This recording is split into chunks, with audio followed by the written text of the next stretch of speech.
Corporation એક view ગઈકાલના સેશનમાં જે મિંડા કોર્પમાં આપણને એક જબરદસ્ત મજબૂતી જોવા મળી છે. વોલ્યુમ બેઝડ બેંક 8.5% જેટલી ખરીદારી સ્ટોક પર આપણને જોવા મળી હતી.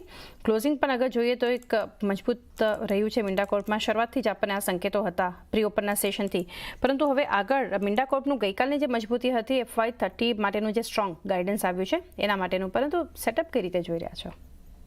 સો કાલના દિવસમાં અગર આપણે જોઈએ તો મિંડા કોર્પમાં એક સારી વોલ્યુમ બેઝ મોમેન્ટમ આવતું જોવા મળ્યું. 600 સુધીના લેવલ્સ આપણને ક્લેમ થતા જોવા મળ્યા અને ત્યાંથી ફરીથી એક રિજેક્શન આવતું જોવા મળ્યું છે. નીચેની સાઈડ પર 575 ની આસપાસના લેવલ્સ છે પ્રીવિયસલી, જેને એક ઇમ્પોર્ટન્ટ હર્ડલની જેમ કામ કરતું જોવા મળ્યું હતું. અત્યારે કદાચ ક્યાંક ને ક્યાંક ઈ જ લેવલની આસપાસ આપણને ક્લોઝિંગ આવતું જોવા મળી રહ્યું છે.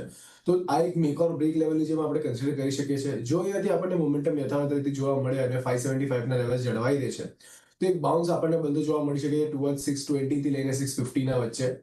ઓન ધી અધર હેન્ડ અગર જો 575 ના લેવલ બ્રીચ થાય છે તો નીચે બીજો સપોર્ટ આપણને બંધ જોવા મળી શકે 550 રૂપિયાની આસપાસના લેવલ પાસે.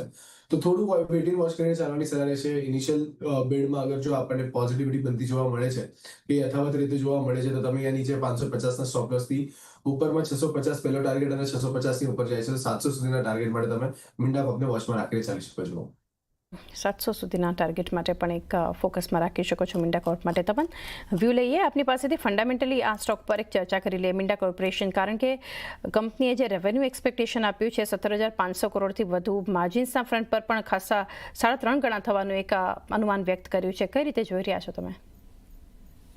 મિંડા કોર્પોરેશન ઓફકોર્સનો એ સ્ટોક નો હું ખાસો પોઝિટિવ છું આ સ્ટોક પર. ધ રીઝન એ જ કે એ લોકો ઈવી ને એ બધામાં પણ સારું એવું ગ્રોથ દેખાયો છે અને આગળ જઈને પણ મને એવું લાગે છે કે જે રીતેનું ગાઈડન્સ છે આગળ ગ્રોથ રહેશે. કેમ કે અગર તમે ઓટોમોબાઈલ્સના સેલ્સ નંબર જો હમણાંના જે પણ છે એ પરથી દેખાડે છે કે એક સારો એવું સેલ્સમાં બમ્પ અપ આવ્યો છે. ઉનો મિંડા એક ટાઈપનું એક કહેવાય ને કે વન ઓફ નો લીડિંગ ઓટો એન્સેલરી છે. એટલે આગળ જઈને આઈ થિંક એમનો ગ્રોથ એ સારો રહેવો જોઈએ. અમુક ક્વાર્ટરમાં કેપેક્સ ઓલમોસ્ટ 1600 થી 1700 કરોડનું પ્લાન કરી રહ્યા છે અને ઈવી કોમ્પોનન્ટનું જે મેં કીધું ને એમ બહુ મોટું સ્કેલ અપ થવાનું છે.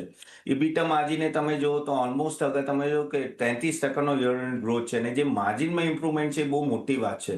અને હમણાં એવા ફેક્ટર છે કે બધું આ ઓટો એન્સી કંપનીઝ માટે કામ કરી રહ્યું છે. ઓફકોર્સ સ્ટ્રોંગ ગ્રોથ છે અને ઈવીનો જે આગળ જઈને ગ્રોથ એ ઓલમોસ્ટ મિડ ટીન્સમાં થશે.